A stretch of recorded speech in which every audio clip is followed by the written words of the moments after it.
I'm going to show you how to set your camera up to photograph fireworks. So tip number one, gear. A camera you've got full manual control over, a tripod, preferably a sturdy one, and a remote shutter release, like this one.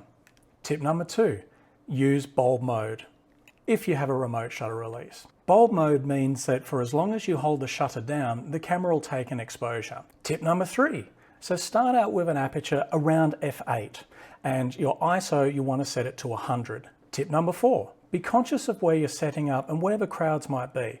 Last thing you want is to get a really prime position and then have some lumbering 7-foot Goliath stand in front of you for the whole show. Tip number five, if you can, compose your shot before it gets fully dark. Tip number six, preview your first few shots, and if you've got your histogram, make sure you're not clipping into your whites. And tip number seven, and this is probably one of the most important ones, don't forget to enjoy yourself.